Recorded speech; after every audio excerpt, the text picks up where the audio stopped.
67 வயசு ஆகுது எனக்கு. मेरा उम्र है अभी 67 हो गया है. பவுல் பிரதர் ஐயூசியா ஹாஸ்பிட்டல்ல ஐசியூல இருக்கிறாரு. குளுக்கோஸ் ஏறின்னு இருக்குது, பெட் சிக்கு. அப்படி இன்னைக்கு வரைக்கும் ஆண்டவர் என்ன விடல. और ऐसा परमेश्वर जिंदगी में 67 उम्र हो गया है. ऐसा मैं कभी परमेश्वर मुझे ऐसा नहीं दिया छोड़ा कि आईसीयू में जाके हॉस्पिटल में भर्ती होने का ऐसा कई परमेश्वर मेरे जीवन में अनुमति नहीं किया. அல்லேலூயா. வரை இந்த வார்த்தையை சொல்லுகிற இடங்கள் எல்லாம் சாட்சியா சொல்லி சொல்லியே ஆண்டவர் என்ன விடல. और इतनी गवाही दे दे के परमेश्वर ने ऐसा बीमारियों के हाथ में मुझे कभी देता नहीं है. சிலர் பாருங்க பலவீனம் வியாதி இருக்கும், ஆனாலும் கர்த்தர் சுகமாக்கிட்டாருன்னு உற்சாகத்துல சொல்லி சொல்லியே அந்த வியாதி பலவீனம் போயிட்டு இருக்கும். और लोगों को तो बीमार कमजोर तो होता है, लेकिन मुझसे कबूल करते करते नहीं मैं बीमारी नहीं हूं, परमेश्वर की महिमा के लिए मैं उठूं खड़े हो जाऊं, ये बोलते बोलते और बीमारी उनसे दूर हो जाते हैं. அதான் விசுவாச சாட்சி. आमीन. यही बड़ा गवाही होते हैं. அல்லேலூயா. हालेलुया. இயேசுவை ஏற்றுக்கொண்ட பிறகு நம்ம சரீரத்திற்கும் அவர் தேவனா இருக்கிறார். और परमेश्वर को हमने जिस दिन ग्रहण किया वो हमारा शरीर का भी अधिकारी वो हो जाते हैं. வியாதி பலவீனம் போகும் வரும். எனக்கும் சரி, என் மனைவிக்கு சரி, பிள்ளைகளுக்கு சரி, எத்தனையோ முறை மரணத்துக்கு ஏதுவான வியாதி எல்லாம் வந்திருக்குது. और कई बार हमारा जीवन में भी तो कमजोरियां आते हैं, बीमारियों तो आते जाते रहते हैं. ऐसा मृत्यु तक भी हमने गया है, लेकिन परमेश्वर ने मृत्यु के हाथ में कभी नहीं छोड़ा. ஊழியம் செய்யறாருல பயப்படுறாங்களா அப்படின்னு ஒரு சோதனை அதெல்லாம். और ये परीक्षा है कि ये लोग सेवा कर रहे हैं ना, तो देखो आगे करेंगे ना करेंगे, घबराहट क्या, डर जाते हैं क्या, देखने के लिए एक परीक्षा होते हैं. நாங்க சொல்லுவோம் எங்களுக்கு சுகம் கொடுத்து जीवनोड आंडवरे வைத்திருந்தால் நாங்க ஊழியம் செய்ய போறோம். और हम ये कबूल करते हैं प्रभु आप चंगाई देगा तो हम आपके लिए सेवा करेंगे. உலகத்தில் இருந்தால் உமக்காக ஊழியம் செய்வோம். अगर हम संसार में जिंदा है तो हम आपके लिए सेवा करेंगे. உலகத்தை விட்டு கடந்து போனால் இயேசுவோடு கூட இருப்போம். और यहाँ से चले गया, इस दुनिया को छोड़ दिया, अब मैं मर गया तो आपके संग रहेंगे वहां पर. இதை விட போறது ரொம்ப ஈஸியா தெரியும். और हमें तो ये ऐसा अच्छा लगता है कि इस दुनिया की तकलीफ से गुजारने से उनके संग रहना ही वो सौभाग्य समझ रहे हैं. அந்த அளவுக்கு எங்க பிரெயின் மைண்ட் செட்டப் விட்டு கொடுத்த பிறகுதான் திடீர்னு சுகம் கிடைக்கும். और नहीं போனா பரவாயில்லன்னு நினைக்கிறப்பதான் சுகமே கிடைக்கும். और देखो हम ऐसा कभी मन में निर्णय ले लेते हैं, जाएगा तो भी कुछ, मरेगा तो भी कुछ नहीं, परमेश्वर के संगति में ऐसा दिमाग में जब बातें आ जाते हैं तभी तुरंत संज्ञ हो जाते हैं हम. 2021 ஆண்டு 2021 साल में மே 2ஆம் தேதி मई महीने 2 तारीख को इकोस विकल சொல்வாங்க विकल. और जो क्या बोलते हैं ऐसा ऐसा हिचकी क्या अभी होता है ना, हमेशा लगे रहते हैं वैसा. சும்மா குழந்தைங்களுக்கு வரும் அப்புறம் தண்ணி ஊத்துவாங்க சக்கரை போடுவாங்க அந்த மாதிரி இல்ல. जैसा बच्चों को आते हैं पानी पिलाते तो ठीक हो जाता, वैसा नहीं थे. அப்புறம் திடீர்னு அதிர்ச்சியான ஒரு செய்தி சொன்னா விக்கல் நின்னுடும், அப்படி இல்ல. और अच्छा हिचकी जब कब खत्म हो जाते हैं, एक अचंभाव के संभव को बताएगा, डराने से हिचकी खत्म हो जाते हैं. நினைத்து கூட பார்க்கவில்லை 24 hours नो அதாவது நான் ஸ்டாப் 24 hours 30 days. और 30 दिन 24 घंटे लगातार कि मेरा हिचकी आते रहते थे. சுருக்கமா சொல்லிடுறேன், தூங்குறப்ப கூட நைட்ல விக்கல் வந்துகிட்டே தான் இருக்கும். और नींद में भी मुझे हिचकी आते रहते थे, उसी के 7 महीने आधी नींद में रहते थे. ஒரே ஒரு நிமிஷம் தூக்கம் நிம்மதியா தூங்க கிடையாது. 1 मिनट भी मैंने 30 दिन आराम से सो भी नहीं पाया. விக்கல் அப்படி அடிக்கிறப்ப எப்படி தூக்கம் வரும், ஆனா எனக்கு ஒரு திருப்தி தூங்கி இருக்கிறோன்ற மாதிரி. और लेकिन 30 दिन मुझे इतना हिचकी बड़ी जोर से आते थे, लेकिन मेरा मन कहता था, मेरा मन आराम से, ऐसा शरीर तो ऐसा कहता था अच्छा नींद में मैंने सो गया था. சாப்பாடு இறங்காது. और खाना बिल्कुल नहीं. அங்க கொண்டு வர்றப்ப அப்படியே ஓடிப்படு, வாந்தி வருது, ஓடிப்படு, எனக்கு வேணா சாப்பாடு. और जैसा खाना लेके आते देख के ही मैंने भगा देता था, लेके जाओ मैं नहीं खा पाऊंगा. இப்படி எத்தனை நாள்? 30 நாள். ऐसा 30 दिन मैंने मेरा साथ हुआ था. தண்ணி மட்டும் குடிப்பேன். और सिर्फ पानी पीता था. அந்த தண்ணி பாட்டிலை எடுத்து குடிக்க எனக்கு பலன் இருக்காது, என் மனைவி தான் வாயில ஊத்தி விட்டுட்டு போவாங்க. और मेरा इतना बल नहीं था, खाना नहीं खाने से मेरा पत्नी आती थी और मुंह में पानी डाल के चली जाती थी. 7 ஆஸ்பத்திரி और 7 हॉस्पिटल में हमने गए थे. 7வது உலகத்திலேயே பெரிய ஆஸ்பத்திரி सीएमसी வேலூர். और पूरा संसार में सबसे बड़ा सीएमसी जो वेल्लूर में है, उस हॉस्पिटल में हमने गए थे. சுகமடையல. वहां पर जाके भी मेरा चंगाई नहीं हुआ. விக்கலுக்குரிய அத்தனை சிகிச்சையும் கொடுத்துட்டோம், இப்படி இருந்தும் சுகமடையலன்னா எங்களுக்கு ஒண்ணுமே புரியல, இந்த மாதிரி எப்பவுமே நாங்க பார்க்கல யாருக்கும். और डॉक्टर ने ये बोलने लगा कि हिचकी जो रोकने का जो भी दवाएं हैं सब कुछ आपको दे दिया है, अभी भी नहीं हो रहा है, हमें खुद नहीं समझ में आ रहा है कि आपकी कौन सी बीमारियां हैं. விக்கலோடு போன விக்கலோடு தான் வந்தேன். और हिचकी के साथ गया हॉस्पिटल, हिचकी के साथ वापस लौटा घर पे। அன்று இரவு என் மனைவி கிட்ட சொன்னேன், और उस रात मैंने मेरे पत्नी से बोला, இன்னைக்கு நான் ஆண்டவர் கிட்ட போறேன், मैं आज परमेश्वर के पास चल जाने वाला हूँ। பிள்ளைகளுக்கெல்லாம் தெரியாது, பேர பிள்ளைகளுக்கும் சொல்லல, என் மனைவி கிட்ட மட்டும் சொன்னேன், இன்னைக்கு நான் போறேன், காப்பாத்துங்கன்னு ஜெபம் பண்ணாதன்னு சொல்லிட்டேன். और मैंने मेरा पत्नी से बोला, मेरा जान बचाने के लिए आप लोग प्रार्थना ना करिएगा। और मैंने बच्चों से, नाती पोते से किसी को नहीं बोला, मेरे फिर पत्नी से बोला कि मेरे लिए दुआ मत करना, जान बचने के लिए मैं परमेश्वर के पास जाने वाला हूँ। அந்த வார்த்தை பேசுறது கூட எனக்கு பலன் இல்ல, ஒரு காற்றா பேசுறேன்। और मैंने हवा के साथ बोल रहा था क्योंकि उतनी भी मेरे अंदर बोलने के लिए भी सामर्थ ताकत नहीं था। பாதி உயிர் போயாச்சு, और आधा जीवन तो चले गया। அந்த கடைசி கட்டம் எடுக்கப்பட்ட போட்டோ தான் இது। और लास्ट अंतिम जो समय में निकाला हुआ फोटो तो ये है। இது எங்க பெரியப்பா, நாங்கெல்லாம் சின்ன பசங்களா இருக்கிறப்ப எங்க பெரியப்பா இப்படிதான் இருப்பாரு। और मेरा जो दाऊ जी बचपन में हमारा दाऊ जी ऐसी सेम लगते थे। இது வேற யாரும் இல்ல, நான் தான்। ये कोई और नहीं, ये मैं खुद हूँ। எத்தனை 100 வயசு மாதிரி இல்ல, 100 साल के बुढ़े के समान मैं तो दिखाई दे रहे हैं, நானே தான்। लेकिन मैं हूँ वो। up to death I went, मृत्यु तक मैंने जाकर आया। அன்று சம்பவத்தன்று और उस दिन ஒரு 2 மணி இருக்கும், लगभग 2 बज गया। என் ஆத்துமா என்ன விட்டு பிரியுது। और मेरा आत्मा मेरे अंदर से जाने लगा। பரலோகத்துக்கு போல, இயேசு பிறந்தாரு இஸ்ரேல், அங்க போகுது। और मेरा आत्मा कहां जा रहा है? स्वर्ग नहीं जा रहा है, जहां यीशु का जन्म हुआ था, इस्राएल देश, वहां जा रहे हैं, ஜெருசலேம்। यरूशलेम जा रहे हैं। இலவசமா எருசலேமுக்கு என் ஆத்மா போய் வந்துருச்சு। और मुफ्त में मेरा आत्मा यरूशलेम जाके आ गया। அங்க ஒரு அறையில இயேசு கிறிஸ்து ஒரு பெஞ்ச்ல உட்கார்ந்துக்கிறார்। और वहां पर एक कमरे में एक चेयर के ऊपर यीशु मसीह बैठा है। எனக்கு நிறைய முறை மரணத்துக்கு ஏதுவானாலும் வியாதி வர்றப்போ இயேசுவை பார்க்க முடியும்। और मैं कई बार ऐसा, मैंने मृत्यु की जो बीमारियों के वार्ड से जा रहा था, तब यीशु को मैंने देखा था वहां पर। அந்த அறை கதவை திறந்துட்டு உள்ள போறேன்। और मैंने उस कमरे को खोल कर अंदर गया। சாதாரணமா கேஷுவலா, வாப்பா பவுல உட்காரு। और ऐसे कैजुअल एक दोस्त के समान यीशु ने मेरे से बात करने लगा, हाँ पौल आ जाओ अंदर। அவரை பார்க்க பார்க்க அவ்வளோ சந்தோஷமா இருக்குது। और उनको देख के मैंने बहुत खुश हो गया। என் கையை பிடிச்சு அவர் பக்கத்துல உட்கார வச்சுக்கிட்டாரு। और मेरा हाथ पकड़कर यीशु मसीह ने उनके पास बिठा दिया। என்னோ மேட்டர் பேசுறாரு। 1 मिनट, बाहर से बात मत करिएगा, अंदर आ जाएगा, आवाज यहां तक आ रहे हैं, अंदर आ जाओ। बाहर से क्या से बात करते रहते, इधर तक सुनाई दे रहे। श्रेयांश और डेविड, बेटा अंदर आ जाओ, कम कम कम, अंदर आ जाओ, वेलकम, हाँ जल्दी आ जाओ। ओके, चलो परमेश्वर के धन्यवाद हो। मैं क्या कर रहा है? मैं परमेश्वर से पूछने लगा, மேட்டர் எல்லாம் பேசுறாரு। और बहुत सारा बातें परमेश्वर मेरे से बात करने लगे। நான் இப்ப இருக்கிற நிலைமை என்ன?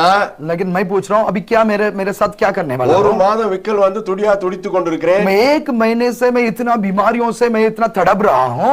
அத பத்தி விசாரிக்காம நான் நல்லா இருக்கிற மாதிரி நினைச்சுன்னு அவர் பாட்டுக்கு பேசுறாருன்னு நான் மனசுல நினைக்கிறேன்। मेरा आत्मा अंदर ही अंदर कह रहा है ये क्या परमेश्वर में 1 महीने से परेशानी में हूँ, उसके बारे में एक शब्द भी नहीं पूछ रहे, लेकिन बाकी सारे बातें पूछ रहे हैं, ऐसा कि मैं बहुत अच्छा हूँ, इससे सोचकर बात कर रहा है परमेश्वर। At the same time, उसी समय திடீர்னு அப்படி கை வச்சார்। एक उसके हाथ मेरे ऊपर, मेरे आत्मा के ऊपर रखा। இதுக்கெல்லாம் போய் சோர்ந்து போகலாமா? क्या इसके लिए तुम डर गया इस बीमारियों को देखकर? இன்னும் எவ்வளவு பாடுகள் எனக்காக நீ பட வேண்டி இருக்குது। और भी तो सताव तुम्हारा जीवन में बहुत है, तो इसी देखकर इतनी परेशानी हो गया है। திடம் மனதாயிரு, அந்த வார்த்தை மறக்கவே முடியாது। और उस वचन एक आया था, तुम क्या करो, सामर्थ हो जाओ, दृढ़ हो जाओ। At the same time, திடீர்னு और उसी वक्त में मेरा घर से मैं आंखें खोल रहा हूँ। எருசலேமுக்கு நான் போற அளவுக்கு எடுத்த நேரம் வர்றப்ப கிடையாது, ஒரே நொடியில வந்து। जैसा मैंने यरूशलेम जा रहा था, मेरा आत्मा जा रहा था, उतना समय नहीं लगा वापस मैं घर तक आने के लिए वो आत्मा। கண்ணை திறக்கிறேன்। और मैंने अच्छा आंखें खुल गया मेरा, ஓ நம்ம உயிரோட இருக்கிறோம், क्या मैं जिंदा हूँ अभी? ஒரு இன்பமான உணர்வு। और ऐसा कि बहुत खुशियों आनंद की मतलब महसूस मैंने कर रहा था। இயேசு அப்பாவே பார்த்துட்டு வந்துட்டோமே। और मैंने यीशु को खुद देखे आ गया हूँ।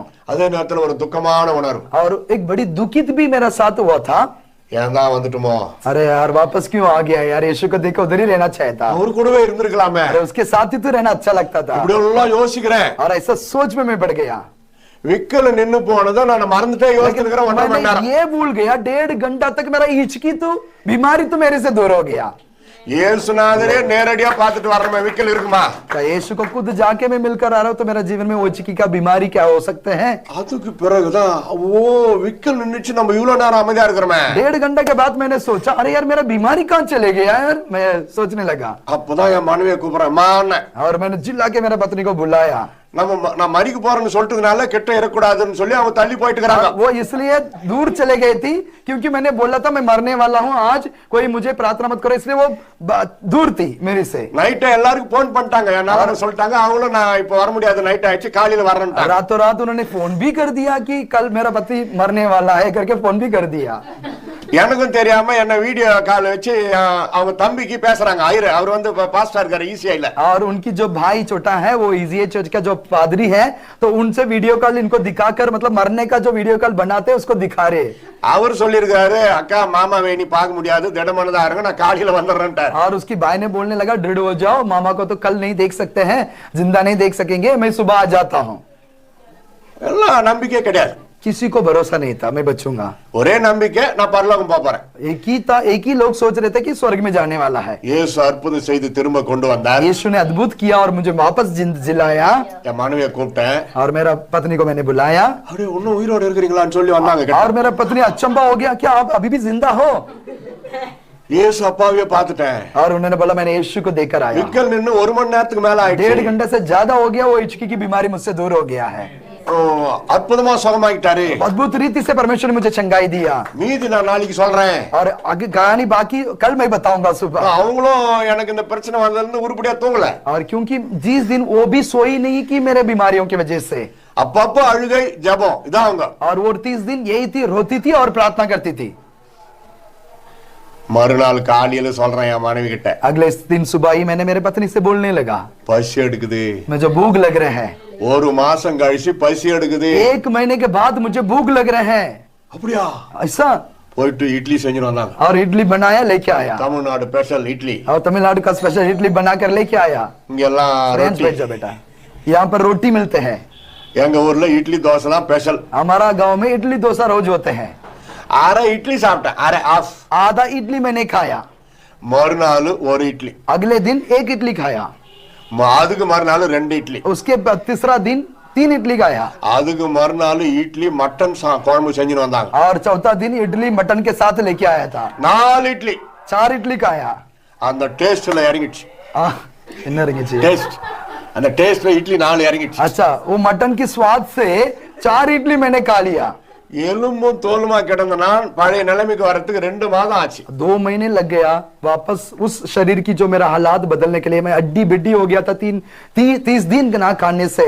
परमेश्वर 2 महीने के बाद मुझे पूर्ण चंगाई दिया। உண்மையாவே செத்து போன நிலைமை தான் ஏசப்பா உயிரோட காப்பாத்த। मरते हुए मृत्यु को देखकर परमेश्वर ने मुझे वापस जिलाया। அதனால தான் உங்க மத்தியில வர முடிந்தது। इसलिए आपके जीवन में एक जीवित गवाही हूँ।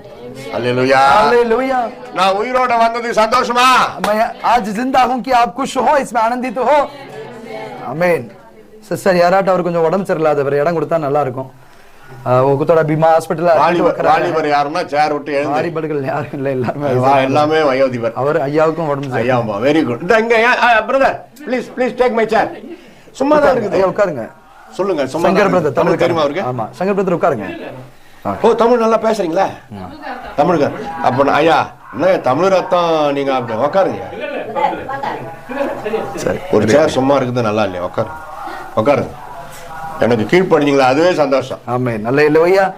आमीन। प्रभु का दास कहते हैं तो आज्ञा मानना है। चेयर में बैठा तो काली रहना अच्छा नहीं है। இருக்கிற நேரம் ஒரு குட்டி செய்தி ஒன்னு கேட்க போறீங்க। एक छोटा सा परमेश्वर के वचन को हम सुनने जा रहे हैं। Let us all close our eyes. हम आंखें बंद करेंगे, Pray unto God.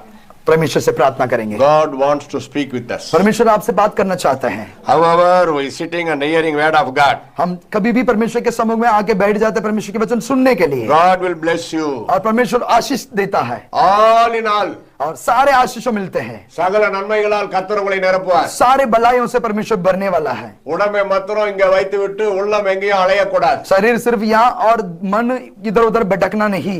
கர்த்தர் நம்மோடு பேசிக் கொண்டிருக்கிறார்। परमेश्वर हमसे बात कर रहा है।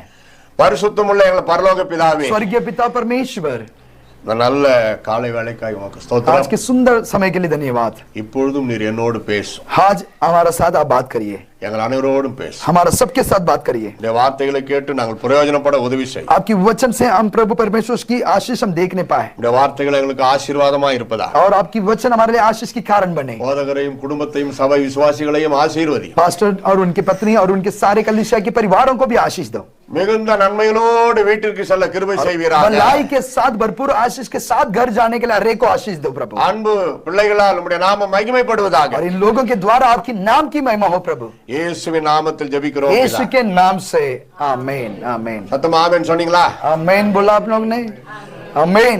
எல்லாரும் मैथ्यू चैप्टर 4 और मरती सुसमाचार उसका अध्याय 4 को हम निकालेंगे, அதுல இருந்து தான் நம்ம தியானிக்க और போகிறோம். उसमें से हम कुछ अध्याय को, बेटा बाइबल आगे है, हिंदी बाइबल ले सकते हो किसकी? பைபிள் இருக்குது, வேணும்னா எடுத்துக்கங்க. केविन एक निकाल के देना बेटा। அம்மா அதுக்குள்ள கொஞ்சம் தண்ணி கொடுமா. ஐயாவுக்கும் தண்ணி கொடுங்க, எனக்கும் கொடுங்க. இப்போ டீ இது வேணுமா? ஒண்ணு வேணாம், ஒண்ணு தண்ணி போ. தண்ணி ஓகே, வாட்டர் எனக்கு தண்ணி வேண்டாம்। அவ்வளவா? बाइबल किसी को चाहिए और है क्या? ठीक है। நீங்கள் 40 நாட்கள் உபவாசம் இருந்து ஜெபித்து இன்றைக்கு கடைசி நாள் என்று உங்கள் போதகர் சொன்னார். आपके पास्टर जी ने बोला कि हम 40 दिन के उपवास का आज अंतिम दिन है करके पास्टर जी ने बताया। ரொம்ப சந்தோஷம். बहुत खुशी की बात है। இந்த ஜெபிக்கிறவங்க, உபவாசம் இருக்கிறவங்க, பாதிராத்துல ஜெபிக்கிறவங்க, ஊழியக்கார பிரசங்கம் பண்ண பேப்பர் நோட்ல இன்ஸ் எடுத்து பேனாவில் எழுதுறவங்க, இவங்கெல்லாம் எனக்கு ரொம்ப பிடிக்கும். और मुझे बहुत अच्छा लगता है जो उपवास करने वालों को देखना और प्रचार सुनने वालों को और उसको लिख के कॉपी लेकर लिखने वालों को और प्रार्थना करने वालों को मैं बहुत पसंद करता हूँ। அதை குறித்து யோசித்தேன். और उसके बारे में मैंने ध्यान कर रहा था। இதை நீங்கள் கடைபிடிப்பதற்கு மூல காரணர் யார்? और इसको आप लोग सब कर रहे हो, उपवास कर रहे हो, प्रार्थना कर रहे हो, इसका मूल्य, उसका कारण कौन है? Jesus Christ. यीशु मसीह के द्वारा ही हम सब कुछ कर रहे हैं। हालेलुया। या he took fasting and prayer 40 days. और परमेश्वर खुद 40 दिन प्रार्थना उपवास रख के प्रार्थना किया। அதை பற்றி தான் நம்ம தியானிக்கிறோம். उसके बारे में हम थोड़ा ध्यान करने वाला है। Follow me. और मेरे पीछे आप लोग भी हो जाएगा। மத்தேயு 4:1 படிக்கிற கவனிங்க. और अध्याय 4 का पहला वचन को पढ़ेंगे, हम सुनेंगे। அப்பொழுது இயேசு பிசாசினால் சோதிக்கப்படுவதற்கு ஆவியானவராலே வனாந்தரத்திற்கு கொண்டு போகப்பட்டார். तब आत्मा यीशु को जंगल में ले गया ताकि इबलीस से उसकी परीक्षा हो। ஒவ்வொரு வசனமும் படித்த பிறகு என்ன கவனிங்க. और एक वचन पढ़ने के बाद आप लोग यहाँ मेरे और ध्यान दीजिएगा। ஆவியானவர் சில நேரங்களிலே நம்மை வனாந்தர பாதையாகிய நெருக்கடிகள், போராட்டங்கள், பிரச்சனைகள், அவமானங்களை அந்த வழியாக நம்மை அனுமதிக்க வாய்ப்பு உண்டு. और ये आपको एक बात को मैं समझाना चाहता हूं, कई बार परमेश्वर की आत्मा ऐसा जंगल के वार हमें चलाता है। उस जंगल के रास्तों में बीमारियां, दुख, संकट, चिंता, आंसू, ये सारे हमारा जीवन में हो सकता है। இயேசு கிறிஸ்து தாமே சோதிக்கப்பட்டு பாடுபட்டபடியினாலே சோதிக்கப்படுகின்றவர்களுக்கு அவர் உதவி செய்ய और வல்லவராயிருக்கிறார். यीशु मसीह भी उस रास्ते से गुजरे हैं जो परीक्षा के वार से, इसलिए जो लोग परीक्षा अपने जीवन में जो परीक्षा के साथ जा रहे हैं उन लोगों को मदद करने के लिए वो सामर्थ्य है। இயேசு கிறிஸ்து சோதனைகளையும் துக்கங்களையும் அவமானங்களையும் பலவீனங்களையும் ருசி பார்த்தார். और परमेश्वर ने चक्कर देखा कि उनके जीवन में, उनके अनुभव से कि निंदा क्या होते हैं, बीमारियां क्या होता है, शैतान की परीक्षा क्या होता है, ये सब परमेश्वर खुद अपने जीवन में अनुभव किया है। இயேசு கிறிஸ்து தேவ ஆவியானவரால் நடத்தப்படுறப்போ எவ்வளவு ஒரு மதிப்பு, ஒரு மகிமையா இருக்கணும். और देखिएगा, अगर ये वचन में लिखा आत्मा यीशु को अगुवाई कर रहे हैं, अगर आत्मा हमको अगुवाई कर रहे हैं तो हमारा जीवन कितना अद्भुत रीति से होना चाहिए था। ஆனால் இங்கே பாருங்கள், சோதிக்கப்படுவதற்கு ஆவியானவரால் பிதாவானவர் அனுமதிக்கிறார். लेकिन पिता परमेश्वर ने यीशु मसीह को अपने आत्मा के द्वारा परीक्षा के वार क्या कर रहे हैं, लेके जा रहे हैं। இயேசு ஊழியத்திற்கு வருவதற்கு முன்னாடி அவர் சோதிக்கப்பட்டார். और यीशु मसीह अपने पूरी सेवकाई में आने से पहले उनके जीवन की एक परीक्षा है। இனி வரும் நாட்களில் நாம் ஊழியம் செய்யும் பொழுது நம்ம எதிர்கொண்டு வரும் பிரச்சனைகளை, போராட்டங்களை மேற்கொள்வது எப்படி, அதற்கு ஒரே வழி உபவாசம் என்பது இயேசு அறிந்து கொண்டார். और यीशु मसीह इतना जानता था, अभी आने वाला दिन में मेरे साथ सताव, दुख होने वाला है सेवकाई के वजह से, तो उससे बचना है तो एक ही रास्ता है, उपवास, प्रार्थना। நமக்கும் போராட்டம், சோதனை, இயேசுநாதர் சென்ற பாதை அனுமதிக்க உண்டு. और देखो यीशु मसीह के जीवन में जो परीक्षा की मार्ग था उसमें हमें भी जाना पड़ता है दुख संकट को उठाकर. நன்றாக கவனியுங்கள் விசுவாசிகளே, கர்த்தருடைய பிள்ளைகளே, உங்களுக்கு போராட்டமோ பிரச்சனைகளோ துன்பங்களோ அவமானங்களோ வர்றப்போ நான் ஏதோ பாவம் பண்ணிட்டேன் அதனால தான் இப்படி தண்டனை அப்படி நினைக்க கூடாது. प्रिय भाई बहनों, आपको एक बात मैं समझाना चाहता हूं. जब भी आप परीक्षा के ओर से आप जा रहे हो तभी आपका मन ये नहीं कहना है मैंने बहुत बड़ा कुछ गलती कर दिया, मेरे से कुछ पाप हो गया है, इसी की वजह से ये दंड भोग रहा हूं करके कभी सोचना नहीं है. படிக்கின்ற பிள்ளைகளுக்கு எக்ஸாம் வைக்கிறாங்களே அது தண்டனையா? और क्या पढ़ने वाले बच्चों को जो एग्जाम हो रहे हैं ये क्या उनकी सजा है क्या, दंड है क्या? नहीं है. இல்லையே. नहीं. அடுத்த வகுப்புக்கு போறதுக்கு அது ஒரு சோதனை. और अगले जो कक्षा में जाने के लिए, क्लास में जाने के लिए उनका एक परीक्षा है. டெம்ப்டேஷனுக்கும் டெஸ்டுக்கும் வித்தியாசம் உண்டு. और जो टेम्पटेशन जो होते हैं इच्छा के लिए और जो परीक्षा दोनों अलग होते हैं. ஆண்டவர் கொடுக்கிறது டெஸ்ட், பிசாசு கொடுக்கிறது டெம்ப்டேஷன். और शैतान जो है इच्छाओं को डालता है, लेकिन परमेश्वर हमारा जीवन में परीक्षाओं का अनुमति देता है. நமக்கு போராட்டம் பிரச்சனை துன்பம் அல்லது வியாதிகளா இருந்தாலும் பிசாசு கொண்டு வந்தாலும் அனுமதி கொடுக்கிறவர் ஆண்டவர் தான். देखिएगा परमेश्वर अनुमति देने बिना शैतान भी हमारा जीवन में कोई बीमारियां कोई कुछ भी नहीं दे सकता है, ला सकता है. என் மகனை என் மகளை நீ எவ்வளவு வேண்டுமானாலும் சோதித்து பார், அவன் என்னை முறுமுறுக்கவே மாட்டான். आमीन. मेरा बेटी को तुम कितना भी सताओ लेकिन वो कभी भी मुड़ मुड़ाएगा और विश्वास की बातें बोलेगा नहीं. परमेश्वर शैतान के साथ सवाल करता है என்று பிசாசுக்கு அனுமதி கொடுத்து விட்டு நமக்கும் அந்த சோதனைகளை தாங்கக்கூடிய பலனையும் கொடுக்கிறார். शैतान को परमेश्वर ने अनुमति भी देता है लेकिन हमें भी उस परीक्षाओं से बाहर आने के लिए सामर्थ्य भी परमेश्वर देता है. அல்லேலூயா. हालेलुया.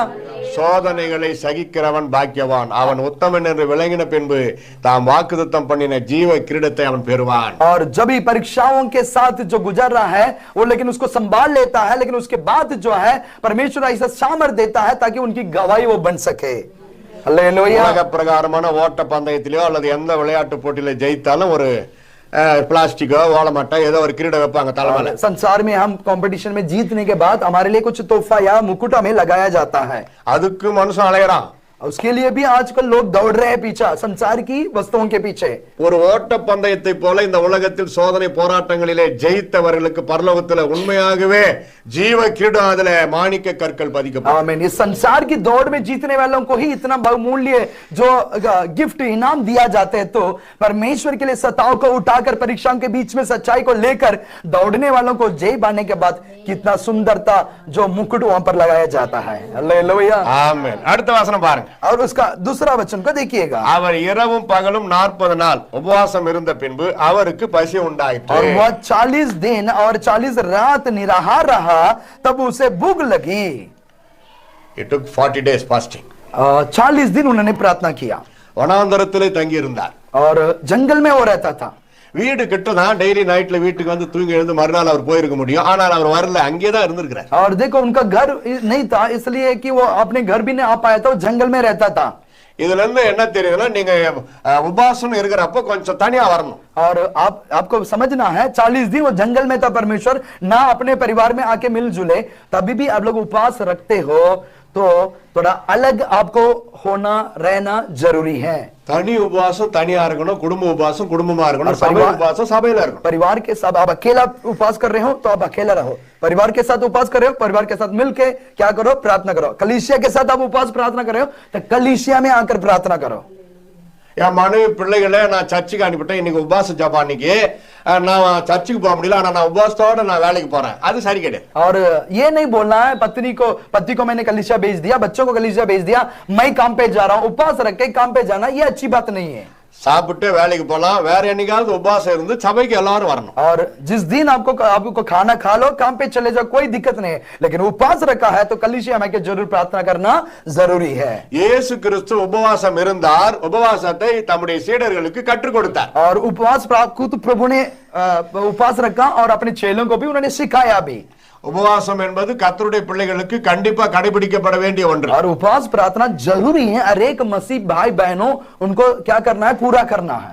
சில துருபதேசம் வந்து கொண்டிருக்கிறது, आजकल जो உபவாசம் இருக்க தேவையில்ல. आजकल जो ऐसा झूठे प्रचारक लोग जो हैं, झूठे भविष्यवाणी जो प्रचार कर रहे हैं, उपवास रखना कोई आजकल जरूरत नहीं है. இது அப்புறம் விழிப்பு ஜெபம் தேவையில்ல. और बोल रहा रात दिन प्रार्थना, रात को जागते हुए प्रार्थना करना जरूरत नहीं है. இன்னும் சொல்ல போனா சர்ச்சுக்கே போக தேவையில்ல. और ऐसा भी प्रचार लोग कर रहे हैं, कलीसिया में मत जाया करो. கர்த்தருடைய தேவாலயத்துல காணிக்கை கொடுக்கறத கூட கேலி பண்றான்னா எந்த அளவுக்கு நூதன துருபதேசம் வந்துருச்சு பாருங்க. और देखो आज इतना दुरुपदेश हो गया है कि परमेश्वर के भवन में आके जो दान डालने के ऊपर भी मजाक लोग कर रहे हैं, तो समझिए कि कैसा जो आजकल हो रहे हैं. காணிக்கை என்பது கர்த்தருடைய ஊழியத்தின் ஒரு முக்கியமான பகுதி. और परमेश्वर की दान देना एक सबसे बड़ा उत्तम एक भाग होता है कलीसिया की संगति में. யாத்திராகமத்திலேயே தேவனாய் கர்த்தர் மோசேக்கு சொன்னார். और मूसा को व्यवस्था विवरण की पुस्तक में ही, निर्गमन की पुस्तक में ही नियम दे दिया है. எனக்காக காணிக்கை உற்சாகமாய் கொடுக்கின்றவர்களிடத்தில் கேட்டு வாங்குவாயாக. जो उत्साहित से देता है उनसे मांग कर लेना करके वहां पर लिखा है. அதனால பாஸ்டரோ ஊழியரோ காணிக்கை கேட்டால் இருந்தா கொடுங்க, இல்லைன்னா விட்டுருங்க, அதை குறை சொல்லக்கூடாது. और आपका पास्टर जी या कोई कलीसिया का आपके पास जो मांग रहे हैं आपसे कुछ जरूरतों के लिए, आपके पास है तो दो, लेकिन उसकी मजाक मत उड़ाओ. கேட்க வேண்டியது ஊழியருடைய கடமை. क्योंकि मांगना पर में दासियों की ये होता है, जब मतलब जरूरत होता है. கொடுக்கிறது கொடுக்காது அவங்க விருப்பம். देना ना देना वो आपकी इच्छा होते हैं. ஆனால் வேதம் சொல்லுகிறது என்ன? लेकिन वचन क्या कहता है? கொடுங்கள் அப்பொழுது உங்களுக்கும் கொடுக்கப்படும். दिया करो तो तुम्हें दिया जाएगा. இந்த பக்கம் இப்படி கொடுத்தாதான் இந்த பக்கம் இப்படி வரும். इस हाथ से देने से इस हाथ में हम ले सकते हैं. Praise the lord, hallelujah. Hallelujah.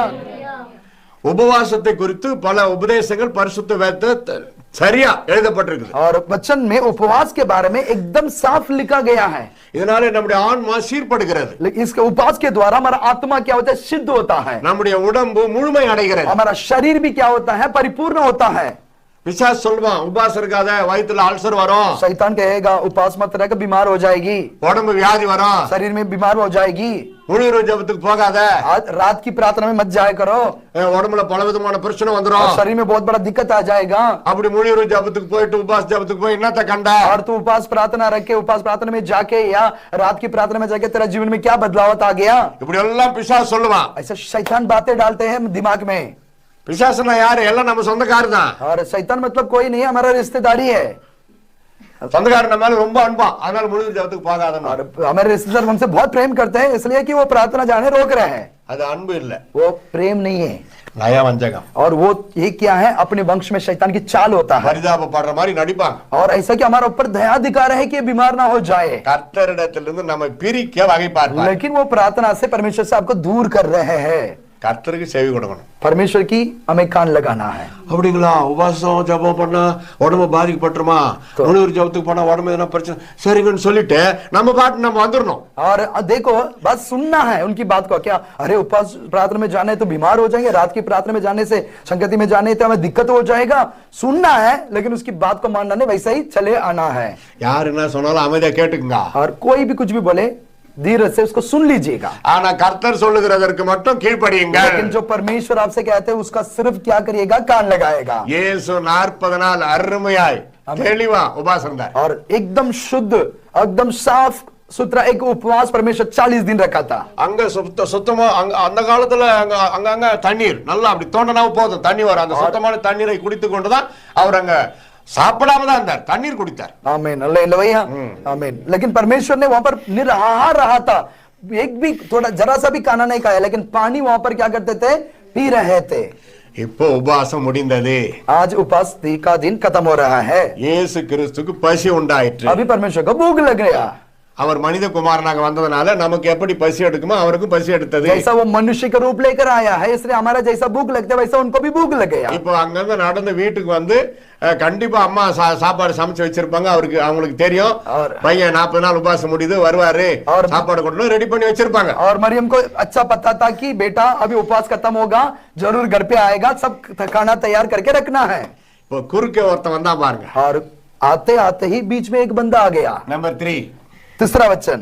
அப்பொழுது சோதனைக்காரன் அவரிடத்தில் வந்து நீர் தேவனுடைய குமாரனே ஆனால் இந்த கல்லுகள் அப்பங்களாகும்படி சொல்லும் என்றான். तब परखने वाला ने पास आकर उससे कहा, यदि तू परमेश्वर का पुत्र है तो कह दे कि ये पत्थर रोटियां बन जाए. இயேசு கிறிஸ்து மேல இருக்கிற அன்புல அவன் சொன்னான்னு நினைக்கிறீங்களா? क्या ये परमेश्वर से प्रेम कर रहा था? प्रेम की शब्द है क्या ये?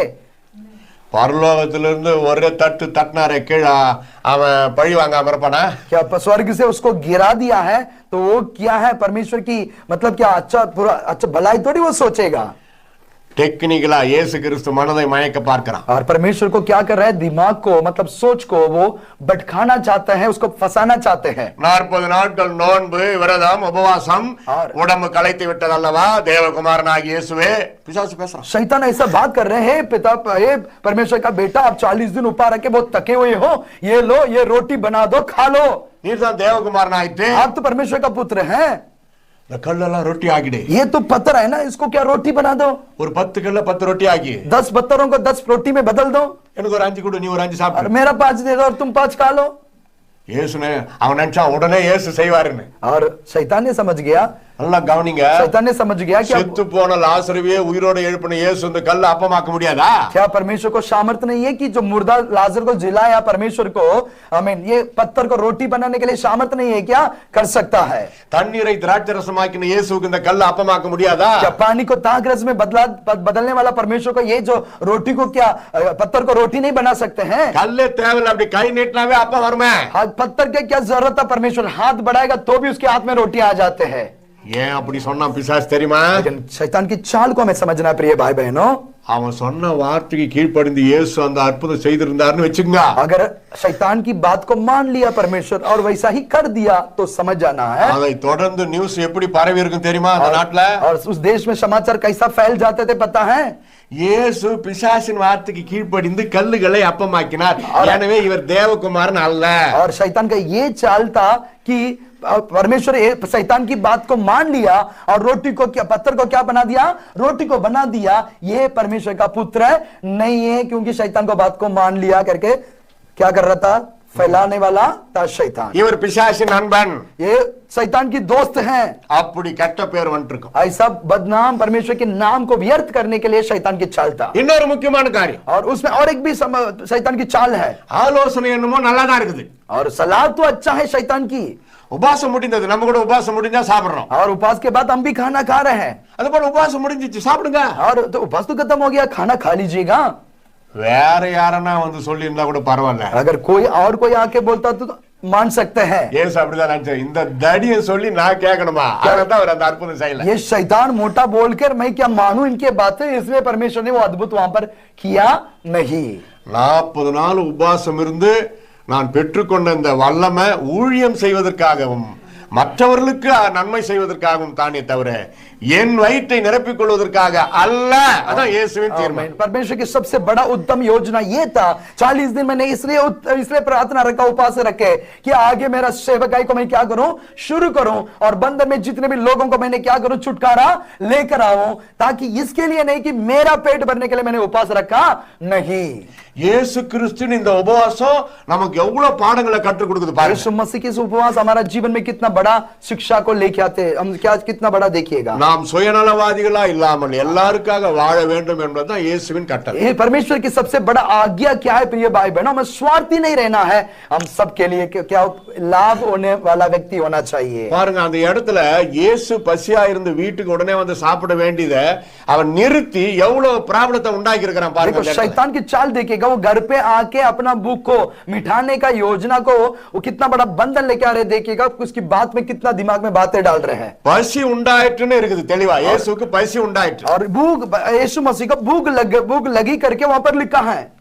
சாப்பிடுறப்ப போன் வந்தாக்கா நான் சாப்பிட்டு பேசுறேன்னு சொல்லி வைக்கிறோமா இல்லையா? क्या हम खाने खाते समय फोन आ रहे हैं तो हम क्या बोलते हैं, हम मैं खाना खा रहा हूं बात में करता हूं करके हम काट देते हैं। இந்த பிசாசு இயேசு கிறிஸ்துவை சாப்பிடவே போக விடல। और परमेश्वर को वो भूख लगी है फिर भी खाना खाने के लिए वो जाने ही नहीं दिया शैतान यीशु मसीह को। பசியா இருக்கிறீங்களேன்னு சொன்ன பிசாசு சீக்கிரம் அனுப்பணுமா இல்லையா? और जो शैतान क्या करना चाहिए था, वो भूखा है तो जल्दी इसको भेजना चाहिए, பேசுறான் அவர்கிட்ட, लेकिन और भी देर कर रहे हैं, बात कर रहे हैं। நீங்க தேவகுமாரன் தானே, आप तो परमेश्वर का पुत्र हैं, 40 நாள் பவர் இந்த உபவாச ஜெபத்துல வாங்கியாச்சுல, आपने सामर्थ्य पाया, 40 दिन उपवास रखे, கல்ல அப்பமாகி சாப்பிடுங்க, तो ये पत्थर को रोटी बना दो।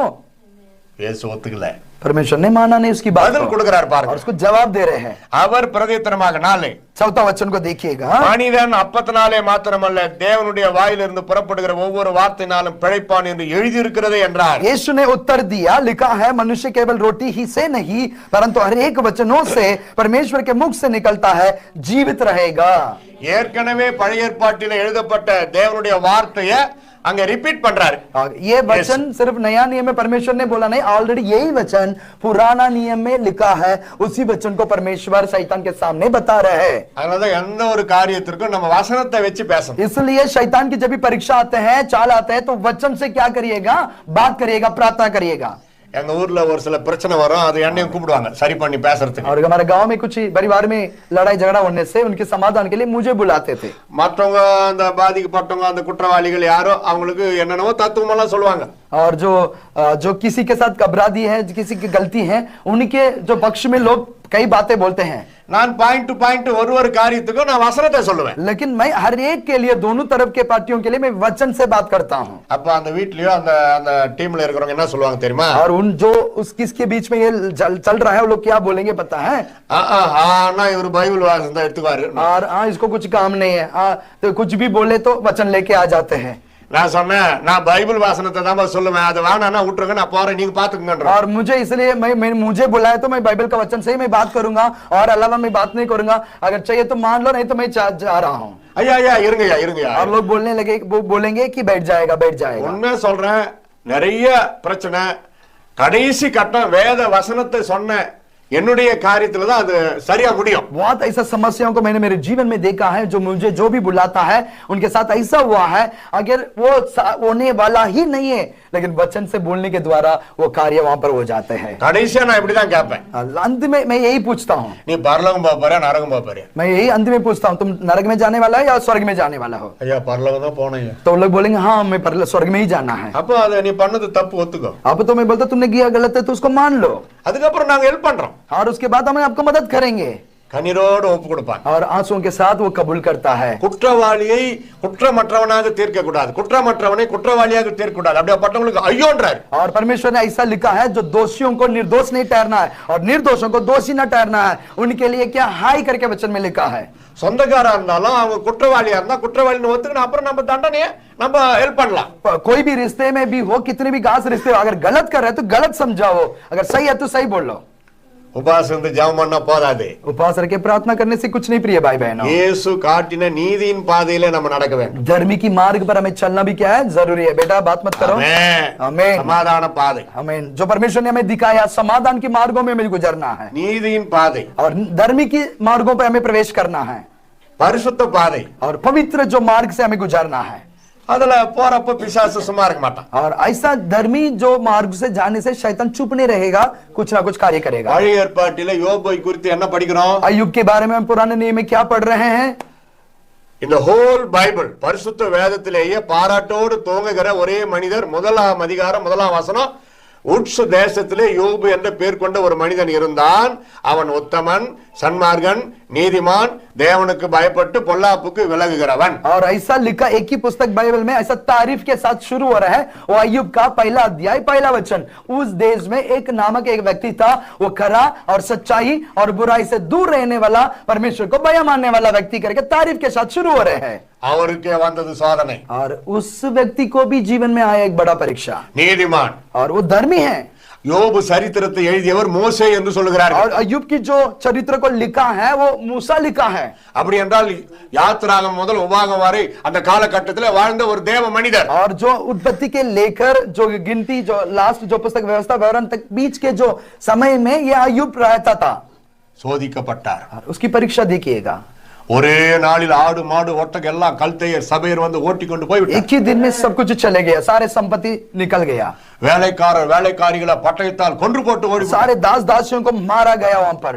இந்த செய்தியை ஒருத்தன் தப்பித்து கொண்டு வந்த யோபு, ஐயா இந்த மாதிரி ஆயிடுச்சு, நான் மட்டும் தப்பிச்சு ஓடி வந்து एक दास बचकर आके उनसे बोलने लगा, ऐसा ऐसा हो गया तुम्हारा दास दासियों के साथ. யோபுக்கு தலை சுத்துது. और उसको चक्कर आने लगा हुआ रहेगा अय्यूब को. அவன் இப்படி பேசிக் கொண்டிருக்கையில் वैसा ही एक दास आके बोल रहे हैं, उसी घड़ी में இன்னொருவன் ஓடி வருகிறான். दूसरा एक भाग कर आके बोल रहे हैं, ஐயா हे எப்படி प्रभु சொல்றதுன்னே தெரியல. मैं क्या बोलूं आपको। 10 பிள்ளைகளும் சந்தோஷமா விருந்து சாப்பிடுற நேரத்துல கீழ்காற்று அடித்தது.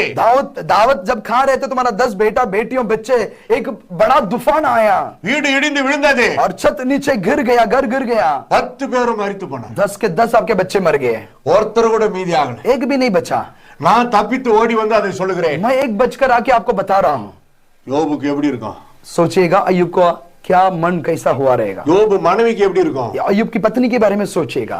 இது இல்லாத யோபுக்கு தலையில இருந்து கால் வரைக்கும் பருக்கள், और उसके बाद भी शैतान ने नहीं छोड़ा, पूरा बीमारियां सिर से लेके पैर तक अय्यूब के पूरा कोड़ी पूरा हो गया, ரத்தமும் தண்ணீரும் சீழும் வடியுது உடம்புல. और देखो फुंसी के वजह से खून लघु पानी उसको क्या भटक मतलब पूरा शरीर में। வேதம் சொல்லுகிறது நாய்கள் வந்து அவன் பருக்களை வந்து நக்கிட்டு कुत्ता आके चाटने लगा उसकी शरीर को, उसकी कोड़ियों को। लिखा है अय्यूब के बारे में। மண் பாத்திரம் எல்லாம் ஓடு அதை உடைத்து அந்த ஓட்டினாலே தன் சரீரத்தை சுரண்டினார். और मटका जो मटका होता है मिट्टी से बनाया, उससे क्या करता है, उसको तोड़कर उससे अपने शरीर को क्या कर रहा था, गुजली को क्या कर रहा था, वो मिटा रहा था। தைரியமா யோபு புத்தகத்தை படிங்க, உங்களுக்கு அந்த மாதிரி எல்லாம் சுரண்ட மாதிரி ஆகாது. और मैं आपके सलाह उत्साहित करता हूं, अय्यूब को पुस्तक को और अच्छा से पढ़िएगा, डरिएगा नहीं, आपके साथ ऐसा कभी होगा नहीं। மரத்தடியில உக்காண்டாரு யோபு, पेड़ के वृक्ष के बड़ा एक पेड़ के नीचे जाके बैठ गया, ஒரே ஒரு இம்மி ஆண்டவரை முறுமுறு, என்ன ஆண்டவரே அப்படி கேட்கவே இல்லை. और जिंदगी तक उन्होंने कभी भी बोला नहीं प्रभु मेरा जात क्यों ऐसा हो गया है। இதுல நம்ம நிறைய தோத்துட்டோம். और हमने बहुत इसी में हम हार जाते हैं। ஆண்டவரே என்னப்பா இப்படி அப்படி சொன்னாவே அது முறுமுறுக்கத்துல और हमने ये बोल दिया, हे प्रभु क्या मेरे साथ हो रहा है। अगर ये छोटी से बात भी हम परमेश्वर के विरोध क्या है मुड़ा रहे, ये समान हो जाता है। சொன்னாரா अय्यूब के बारे में लिखा है, கர்த்தர் கொடுத்தார், கர்த்தர் எடுத்தார், கர்த்தருடைய நாமத்திற்கு ஸ்தோத்திரம். परमेश्वर ने दिया और परमेश्वर ने लिया, उसकी नाम की क्या है महिमा हो। யோபு மனைவி பார்த்தாங்க, अय्यूब की पत्नी ने देखी, நல்ல விசுவாசிதான். और बहुत अच्छी विश्वासी भी थी वो। அந்த காலத்துல பழைய ஏற்பாட்டு காலத்துல சில ஐதீகம், और पुराने नियम की समय में एक रीतिवाज ऐसा था, இந்த மாதிரி படுறது அப்படியே செத்துட்டா மேலு, அப்படி ஒரு எண்ணம் அவங்களுக்கு. और पुराने नियम में ऐसा था कि इतनी दुख उठाने से मर जाना अच्छा है करके एक कहावत मतलब बोला जाता था। இப்பெல்லாம் ஐசியூ இருக்குது, அப்ப ஐசியூ இல்ல. लेकिन आजकल तो आईसीयू है, एडमिट कर सकता है, लेकिन वहां पर उस काल में ऐसा नहीं था। நல்லா யோசித்து பாருங்க, நம்ம சொந்தக்காரி யாரா ரொம்ப சீரியஸா இருக்கறாங்கன்னு வெச்சுங்க, और हमारा रिश्तेदार में कोई बहुत बड़ा भयंकर बीमार हो गया, ஐசியூல கொண்டு போய் சேர்க்கறோம், आईसीयू में जाके रख दिया है। சாயந்தரமோ நாளைக்கோ நாளானிக்கோ வெளியே சுகமா வந்தா நம்மளுக்கு எவ்வளவு சந்தோஷமா. और तीसरा 2 दिन के बाद वो चंगाई होकर आ गया तो कितना हमें खुश लगेगा। ஒரு மாசம் ஐசியூல இருந்து சுகமாகனா நம்மளே என்ன சொல்லுவோம்? लेकिन 1 महीना हो गया वो आईसीयू में ऐसा ही है, कुछ भी फर्क नहीं पड़ रहा, तो हम खुद क्या बोलेंगे? इट इज बेटर डाई, इससे अच्छा, इतना दुख उठाने से अच्छा वो क्या हो जाए, मर जाए। போயிட்டாவே மேலா இருக்கும், जाना अच्छा है। நம்ம பேசிக்கிட்டு அவருக்கு ஒண்ணும் கேட்க போறதில்ல, நம்ம என்ன பேசிக்குவோம், हम जो बात कर रहे हैं वो अंदर से थोड़ी सुनने वाला है। அந்த ஒரு எண்ணத்துல தான் அந்த அம்மா சொன்னதாக சரித்திரம் சொல்லுது. लेकिन इससे जो रीति से ही उसकी पत्नी ने ये शब्द बोला है, जानबूझ के तो वो मरना नहीं चाहती थी। இன்னும் நீர் உம்முடைய உத்தமத்தில் நடக்கிறீரோ? क्या अभी भी आप अपनी उत्तम में चल रहे, खराई में चल रहे हो? ஆண்டவரை தூஷித்து ஜீவனை விடும். परमेश्वर को दोष लगाकर तुम क्या करो, मर जाओ। என்ன அவங்க ஐதீகம்னா ஆண்டவரை தூஷித்தா ஆண்டவர் எடுத்துருவாரு. और उनका ये सोच था उस जमाने में, ये था अगर जो भी परमेश्वर को दोष लगाता है तो परमेश्वर उसको क्या कर देते हैं, उठा लेते हैं। யோபு மனைவிக்காக நான் சிபாரிசு பண்றேன்னு நினைக்காதீங்க. आप लोग ये बुरा नहीं, गलत नहीं समझना है कि अय्यूब की पत्नी के मैं तारीफ कर रहा हूं, ஆனா लेकिन இப்போ ஒரு தாய் ஒரு குழந்தை மரித்தாலும் அவன் நிலைமை என்ன? अगर एक माँ है, उसके एक बच्चे भी मर जाएगा तो माँ की क्या होगा? ஒரு ஜுரம் வந்தாவே நம்ம எவ்வளவு பயந்துறோம். अगर बच्चों को एक छोटा सा बुखार आने से हम कितनी दुख हो जाते हैं। 10 பிள்ளைகள் ஒரே நாள்ல மரித்தது அந்த அம்மாவுக்கு எப்படி இருக்கும் கொஞ்சம் யோசிங்க. वो अय्यूब की पत्नी के बारे में जरा सोच कर देखिएगा, 10 का 10 उनकी खुद की बच्चे मर जाने से क्या उसकी दिमाग कैसा रहेगा? அவங்க சொன்னது எதுவுமே அவங்க சுயநினைவோட இருந்திருக்காது. और वो अपने क्या है, स्वयं उन्होंने कुछ नहीं बोला है, अच्छे सोच के साथ इन्होंने नहीं बोला है, उसका दिमाग क्या हो गया, भटक गया 10 बच्चे जाने से। மனக்கோளாறு, और उनकी मन की बीमारियों से ये सारे बोल उसके मुंह से निकल रहे हैं। கண்டிப்பா சொல்ல முடியும், என்கிட்டயும் பரிசுத்தாவி இருக்கிறார், मेरे साथ भी पवित्र आत्मा है करके मैं वो बोल सकता हूँ सच्चाई के साथ। யோபு சொல்றாரு பாருங்க, அதுக்கு பதில் अय्यूब इसका उत्तर क्या दे रहे देखिएगा, நீ பைத்தியக்காரி பேசுகிறது போல பேசுகிறாய், तुम तो अगर मतलब पागल के समान तुम क्या कर रहे हो, बात को बोल रहे हो। தேவனிடத்திலிருந்து இத்தனை ஆண்டுகள் நன்மைகளை பெற்ற நாம் கொஞ்சம் துன்பத்தை அனுபவிக்க கூடாதா? इतने सालों से परमेश्वर के हाथ में हमने भलाई चमत्कार को देखा, क्या थोड़ा दुख भी क्या हम नहीं सह पाएंगे? கரெக்டா தான் சொல்றாரு, தான் மனைவி வந்து ப்ராப்ளம் ஆயிடுச்சு, और अय्यूब इसलिए बोल रहे हैं, उसकी समस्या को अय्यूब ने समझ गया, इसका दिमाग अभी क्या है, बिगड़, मतलब उसका दिमाग खराब हो गया। யோபு இந்த வார்த்தை சொன்ன உடனே அந்த அம்மா செட்டில் ஆயிட்டாங்க, और செட்டரைட் ஆயிட்டாங்க। और अय्यूब ने जब बोला उसके बाद उसकी पत्नी मुंह खोली नहीं, शांत हो गई। அதுக்கு பிறகு அந்த அம்மா ஏதாவது பேசினதா பைபிள்லே இல்ல। वचन में देखिएगा पढ़कर, उसके बाद उसकी पत्नी मुंह खोली भी नहीं, ऐसा कहीं लिखा नहीं। ஆனால் யோபு அங்கங்க தன் மனைவியை பாராட்டுறாரு। लेकिन बीच बीच में आप अय्यूब की पुस्तक देखिए, अपनी पत्नी की तारीफ कर रहे हैं अय्यूब। என் மனைவி உத்தமின்னு பாராட்டுறாரு। और मेरा जो पत्नी सच्चाई कराई है करके उसकी सच्चाई के ऊपर तारीफ कर रहे हैं। யோசித்து பாருங்க, ரத்தமும் சீழும் வடியுது, யார் தான் இருப்பாங்க கூட? और देखो ऐसा कौन सा पत्नी रहेगी कि खून और जो फुंसी से सारे पानी टपक रहे, तो कौन सी पत्नी साथ में रहेगी? ஆண்டவரை தூஷித்து ஜீவனை விடும் என்று சொன்னாங்களே தவிர யோபுவை விட்டு அவர்கள் பிரியவில்லை। देखो अय्यूब के विरोध तो बोला कि तुम क्या करो, दोष लगा के मर जाओ, लेकिन अय्यूब से वो कभी दूर गई तो नहीं, சேவை செய்தார்கள்। और उसकी सेवा कर रही थी। हालेलुया சொல்லுங்க। हालेलुया। இதோட விட்டுட்டா அது நல்லா இருக்காது।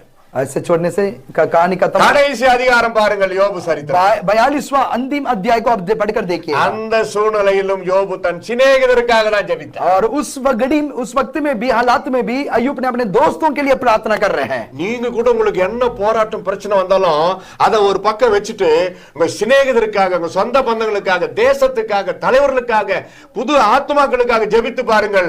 இரட்டிப்பான ஆசீர்வாதம் யோபுவுக்கு கொடுத்தது போல கர்த்தர் உங்களுக்கு கொடுப்பார்। हालेलुया।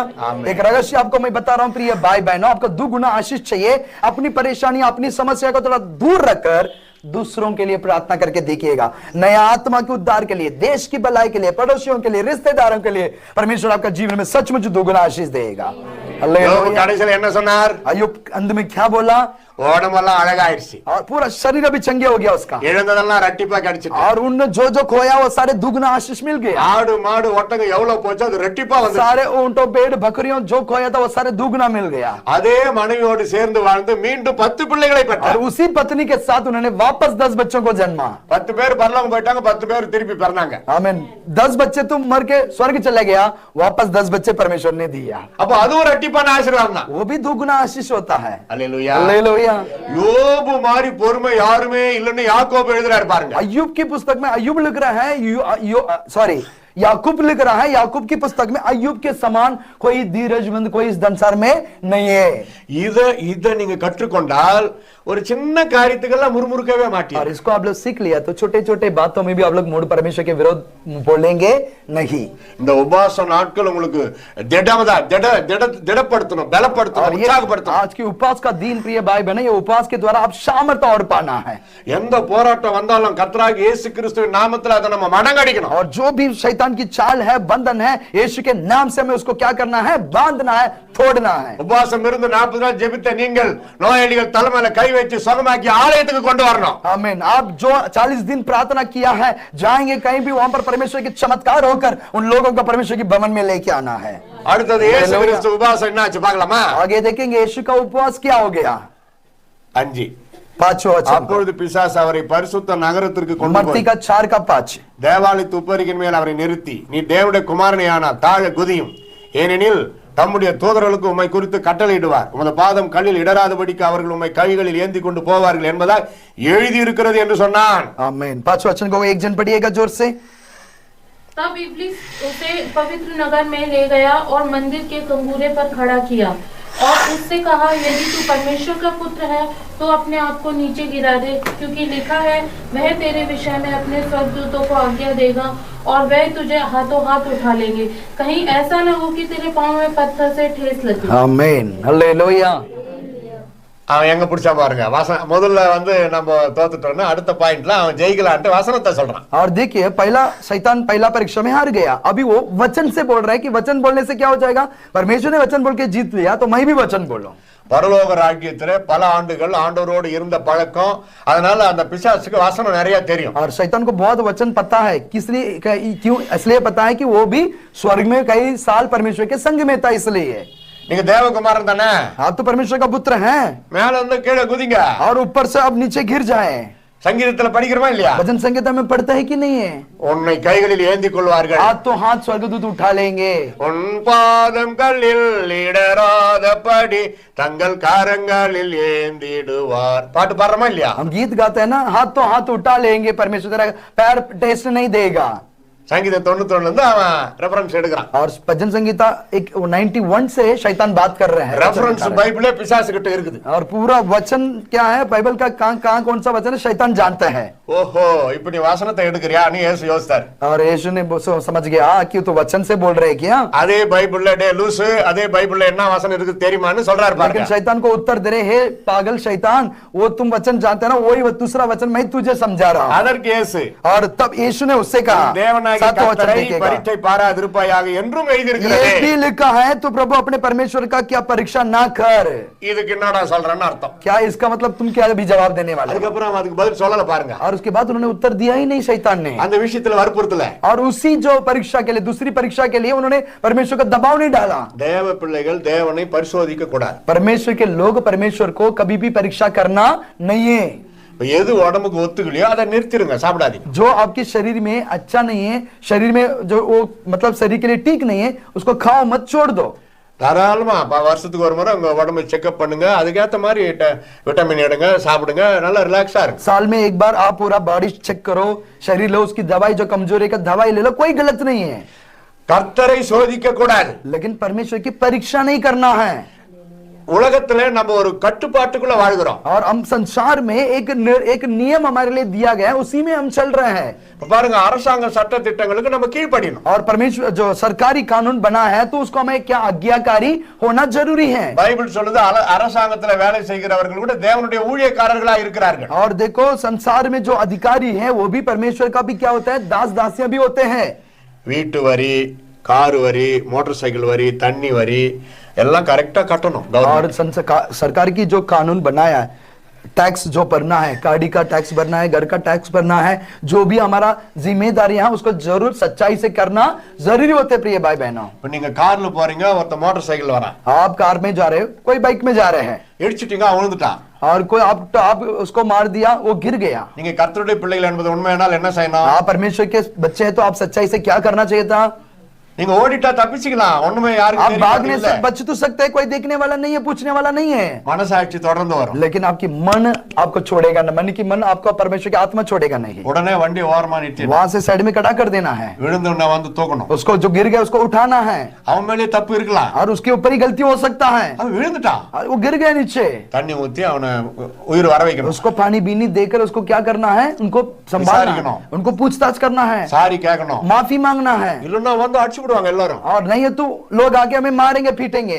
இதான் மனசாட்சி சட்டம். यही की परमेश्वर आत्मा की वाणी होता है। நாங்க ஒரு முறை கார்ல போய்கிட்டு இருந்தோம், ஓரத்துல ஒரு ஐயா எங்க கார்ல பட்டு தோப்புன்னு விட்டார். और हम गाड़ी में जा रहा था, तभी एक बड़े अंकल आया गाड़ी में लगे, वो गिर गया नीचे। உடனே கார் ஓரத்துல நிறுத்திட்டு और मैंने तुरंत गाड़ी को साइड में रोक दिया இறங்கி ஓடியாந்த, और भागकर आया उनके ओर।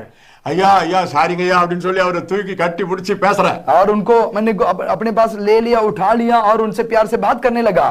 அவர் சொன்னாரு, உங்க மேல தப்பு இல்லை, எனக்கு அடிக்கடி இந்த மாதிரி மயக்கம் வரும். और उन्होंने बोला कि आपके ऊपर गलती नहीं है, हमेशा मेरा एक बीमारी है, चक्कर आ जाता है बार बार। நல்ல வேலை என்ன இந்த அளவுக்கு காப்பாத்துனீங்களான்னு சொல்றாரு. और उन्होंने इतना बोला कि धन्यवाद किया कि आपने तो मुझे इतना तरस खाया मेरे ऊपर, मुझे उठा लिया, मुझे संभाला। அதுக்கு பிறகு அவரை உட்கார வச்சு காஃபி எல்லாம் கொடுத்து அவங்க பையனுக்கு போன் பண்ணி வர வச்சு அவர் கூட அனுப்பி வச்சு, और उनके बाद उसको बिठाया, चाय भी उनको दिलाया, और उनका बेटा का फोन करके उनको आने बोला, और उनके साथ मैंने भेज दिया।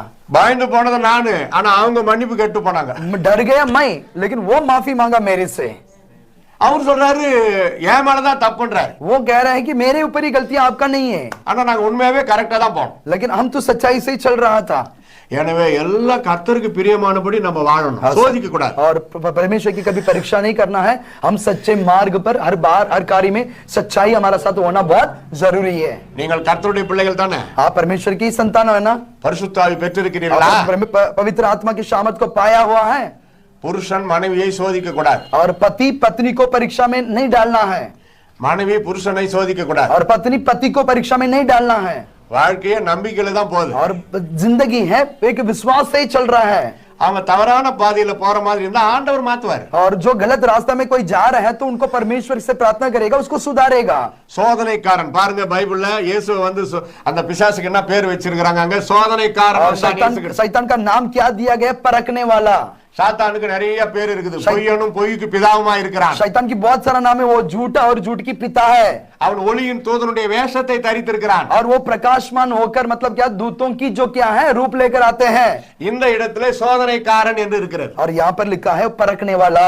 அப்ப நீங்க சோதிக்கிறீங்கன்னா அப்ப நீங்க யாரு? பிசாசு. और परीक्षा करवा रहे हैं तो मतलब क्या हम शैतान के साथ दे रहे हैं.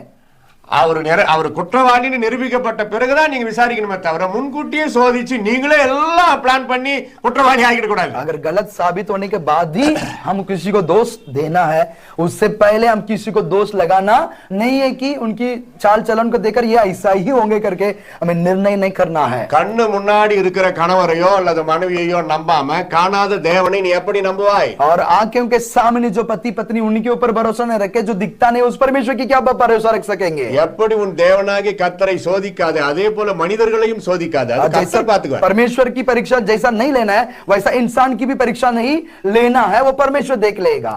8 आठो वचन देखिए. மறுபடியும் பிசாசு அவரை மிகவும் உயர்ந்த மலையின் மேல் கொண்டு போய் உலகத்தின் சகல ராஜ்யங்களையும் அவைகளின் மகிமை அவருக்கு காண்பித்து, फिर फिलिप्पुस उसे एक बहुत ऊंचे पहाड़ पर ले गया और सारे जगत के राज्य और उसका वैभव दिखाकर. காண்பித்து அண்டர்லைன் பண்ணுங்க, கண்களால் காட்டணும். और देखो आंखों से वो क्या कर रहे, दिखा रहे हैं, सब कुछ दिखा रहे, यीशु को दिखा रहा है. ஆமா, இயேசு கிறிஸ்துனா சாதாரண இச்சை உள்ள ஆளு. அவர் பரிசுத்த தேவகுமாரன். அவர் மயங்கிட்டு வர உலகத்துக்கு. क्या परमेश्वर क्या उसमें फंस जाएंगे कि संसार की जो ये धन दौलत को देकर क्या वो फंसने के लिए वो इंसान थोड़ी है. சொல்றான் பாருங்க, நீ சாஷ்டாங்கமாய் விழுந்து என்னை பணிந்து கொண்டால் இவைகளை எல்லாம் உனக்கு தருவேன் என்று சொன்னான். और शैतान ने क्या बोला, यदि तू गिरकर मुझे प्रणाम करे तो मैं यहाँ सब कुछ तुझे दे दूंगा.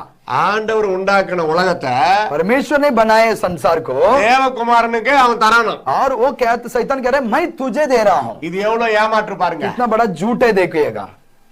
बनाया परमेश्वर और कह रहा है मैं तुझको आपको देता हूं. அதான் பொய்யனும் பொய்க்கு பிதாமா இருக்கு. इसलिए कहते हैं वो झूठा और झूठ की पिता है. உலகத்தை படைத்தது யார்? संसार को बनाया कौन? இவங்க என்ன சொல்றான்? और लेकिन शैतान क्या दे रहे थे, बोल रहे அவர் என்ன அந்த ஏரியாவெல்லாம் கேட்டாரா இயேசு? क्या परमेश्वर ने थोड़ी मांगा कि ये दे दो वो दे दो करके. மக்கள் வாழ்வதற்காக உலகத்தை படைத்தார். हम उनके लोग प्रजा यहाँ जीने के लिए रहने के लिए परमेश्वर ने संसार को बनाया. அவர் மனித குமாரனா வந்ததனால குடியிருக்க ஒரு வீடு போதும், அது இருக்குது. और परमेश्वर मनुष्य के रूप लेकर आए, इसके लिए एक छोटी जगह रहने के लिए उसका जरूरत था, वो भी उनके लिए है, काफी है उनके लिए. இன்றைக்கு இந்த பெரிய பெரிய அரசியல் தலைவர்கள் வாங்க விரும்புறாங்க பாருங்க, பெரிய பெரிய எஸ்டேட் அந்த மாதிரி இயேசு நினைச்சிட்டான். और ये शैतान ने यीशु को ऐसा गलत समझ गया कि आजकल के नेताओं जो लालच जो लोग है ना, एक के ऊपर बंगला कोठी ये वो खरीदना चाहता है, वैसा यीशु को समझ गया शैतान ने. முதலாவது மாம்சத்தின் இச்சை. सबसे पहला शरीर की इच्छा. கல்லெல்லாம் அப்பமாக்குதா மாம்சத்தின் இச்சை, மாம்சீகம். जो शारीरिक इच्छाओं को उन्होंने पहला शैतान ने डाला कि पत्थरों को क्या करो, रोटी बना दो. ஆவிக்குரிய அர்த்தம் லஸ்ட் லவ் அப்படி வெச்சுக்கலாம். லஸ்ட் और அன்பு. आत्मिक मतलब अर्थ ये समझना है कि झूठे प्रेम, झूठे प्यार. இயேசு அதை ஜெயித்தார். लेकिन परमेश्वर उसको जीता. இரண்டாவது பாருங்க, दूसरा देखिएगा ஜீவனத்தின் பெருமை. और क्या है, जीवन की घमंड, अभिमानी. குதி, பெரிய தெய்வம்னு நாங்க நம்புறோம், ஒத்துக்கிறோம். और बोल रहे कि नीचे घुस जाओ, हम मानेंगे कि आप बड़ा परमेश्वर का परमेश्वर है करके. அது இயேசு ஏற்றுக்கல. लेकिन परमेश्वर उसको भी नहीं माना. ஆண்டவர் இயேசு நினைச்சிருந்தா குதிச்சிருக்க முடியும். अगर परमेश्वर हो सकता तो ऊपर से मंदिर के ऊपर से नीचे गिर सकता था. சொல்றது யாரு? लेकिन बोलने वाला कौन है? பிசாசு, शैतान. பிசாசு கொடுக்கிற சில டைம்ல நல்ல ஐடியா தான் கொடுப்பான், ஆனா கொடுக்கிறது பிசாசு. அவனுக்கு கீழ்ப்படிய கூடாது. अच्छा सलाह देता है शैतान, लेकिन हमें उसको मानना नहीं है. सलाह अच्छा है करके, लेकिन देने वाला कौन है? वो शैतान है, इसलिए हमें मानना नहीं है. இங்க பாருங்க, यहाँ पर देखिएगा எல்லாத்தையும் காட்டுறான், सबको दिखा रहे हैं. அவன் தான் இச்சையில மயங்கி விழுந்துட்டான்னு பார்த்தா இயேசுநாதர் கூட அப்படி ஆவாருன்னு நினைச்சான். शैतान खुद इच्छाओं में गिर गया है ऊपर से नीचे, और दूसरा वो समझ गया यीशु भी गिर जाएंगे. காண்பித்து और दिखाकर। நீர் சாஷ்டாங்கமாய் விழுந்து என்னை பணிந்து கொண்டால் बोलते तो- இவைகள் எல்லாம் உனக்கு தருவேன் என்று वो சொல்றார். कहते हैं तू प्रणाम कर मुझको, ये सब कुछ मैं तुझे दूंगा।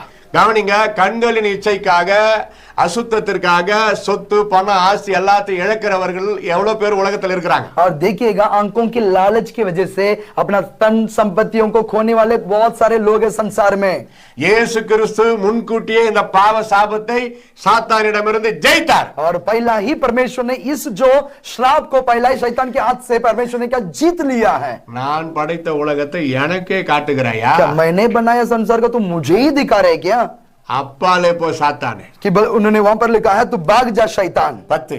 10वां वचन देखिएगा। அப்பொழுது இயேசு அப்பாலே போ சாத்தானே, உன் தேவனாகிய கர்த்தரை பணிந்து கொண்டு அவர் ஒருவருக்கே ஆராதனை செய்வாயாக तब என்று यीशु ने எழுதியிருக்கிறது. उससे कहा, हे शैतान दूर हो जा, क्योंकि लिखा है तू प्रभु अपना परमेश्वर को प्रणाम कर और केवल उसी की उपवास कर। நீ என்ன வேணா சோதி, நான் பொறுமையா பேசுறேன். अब तो कितना भी परीक्षा कर, मैं एकदम शांत से रहूंगा। நீ யாரு? கீழே தள்ளப்பட்டவன். लेकिन तू कौन है? तू ऊपर से नीचे गिरा हुआ நீ व्यक्ति என்னை है। அடிமை கால்ல விழ சொல்றானா என்ன அர்த்தம்? அடிமைத்தனம் பண்றான். तू मुझे प्रणाम कर, इसका मतलब क्या है? तू मेरा क्या हो जाए, वो मेरा बन जा। The devil tried to Jesus to dominate. आमीन। शैतान ने ये कोशिश किया ताकि परमेश्वर को क्या करे, नीचे दबाए।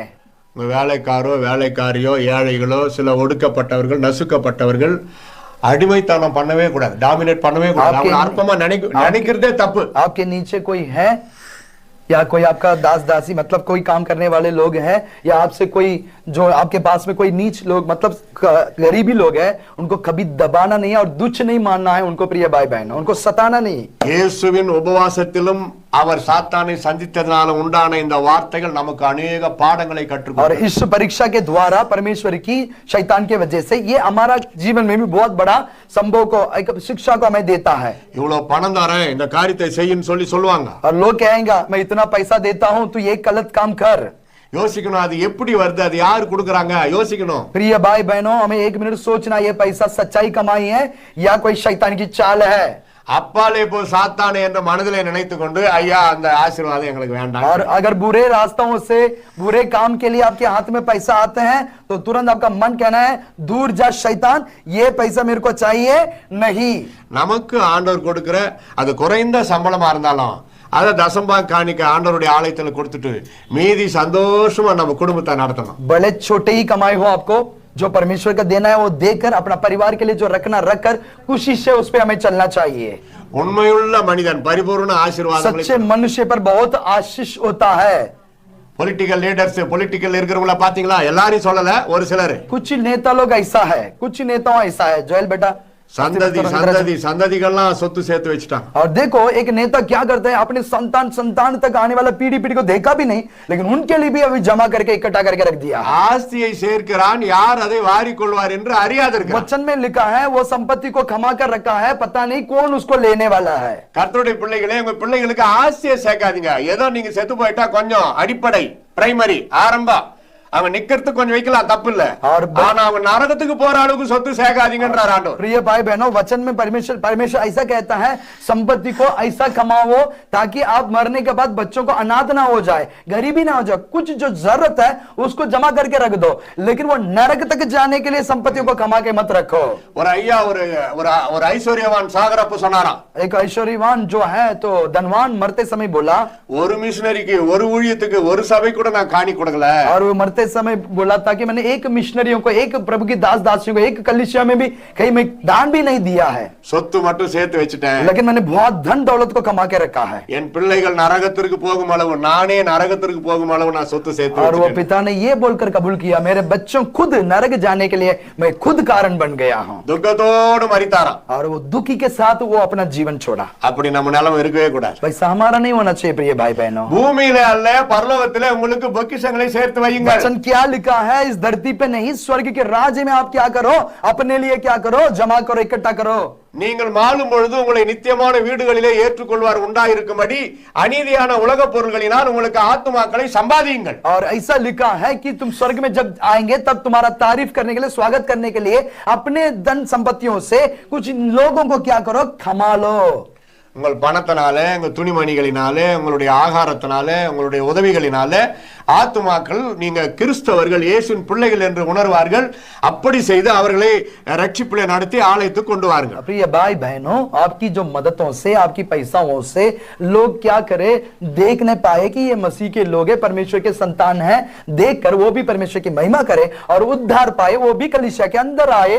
इसके लिए आपकी संपत्तियां मदद होने पाए. மாமிசத்தின் இச்சை, शरीर की इच्छा, ஜீவனத்தின் பெருமை, जीवन की घमंडी अभिमानी, கண்களின் இச்சை, आंखों की इच्छा அடிமைத்தனம், और दूसरों का सताव, இவைகளை இயேசு கிறிஸ்து சாத்தானிடத்தில் ஜெயித்தார். और शैतान के हाथों से परमेश्वर ने छीन ले इन तीनों को और उसको हराया. அதே ஜெயத்தை இயேசு நமக்கு கொடுக்க वही வந்தார். जय को शैतान को हाथ से जो पाया, वो जय विजय को परमेश्वर हमें भी देना चाहता है. எல்லாம் கண்ணு மூடலாமா? आंखें बंद करके हम प्रार्थना करेंगे, முடிஞ்சா அப்படியே முட்டி போடுங்க. और हो सकता तो आप लोग घुटनों पे खड़े हो ஜெபம் जाएगा. பண்ணலாம்.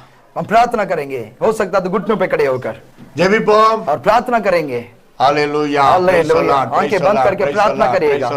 धन्यवाद प्रभु परमेश्वर, स्तोत्रम. நல்லா சொல்லுங்க. வாய் திறந்து let your मुंह खोलते हुए परमेश्वर की महिमा करो. mouth and praise our God for 1 minute. आमीन. 1 मिनट अपने मुंह खोलते हुए परमेश्वर की महिमा करिएगा. स्तोत्रम हालेलुया. धन्यवाद करें, परमेश्वर की महिमा करें. हालेलुया.